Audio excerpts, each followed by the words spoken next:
আমার মেয়ের বয়স এখন 7 মাস। তো আমি ওকে নতুন নতুন সলিড ফুড দেওয়া শুরু করেছি।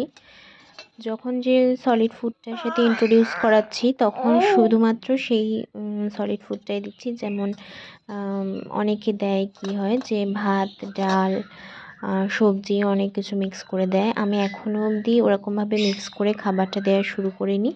যখন যেটা দিই সেই খাবারটাই শুধু ভালো করে পেস্ট করে একটু জল দিয়ে পাতলা করে নিয়ে তারপর দিচ্ছি, নয়তো গলায় আটকে যায়। মিক্সার গ্রাইন্ডারে আমি পেস্ট করে দিই না খাবার, তাতে খাবারের পুষ্টিগুণ অনেকটাই নষ্ট হয়ে যায়। তো এখানে আজকে আমি নিয়ে নিয়েছি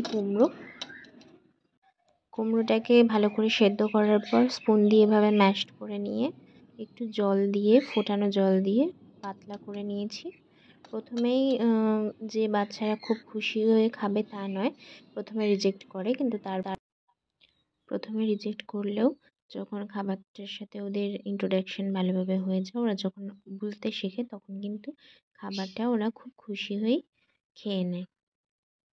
তো জোর করে দেওয়ার দরকার নেই, এভাবে আস্তে আস্তে যতটা পারবেন ধৈর্য সহকারে ওদেরকে এভাবেই একটু করে মুখে দিয়ে দিয়ে খাওয়াতে হবে।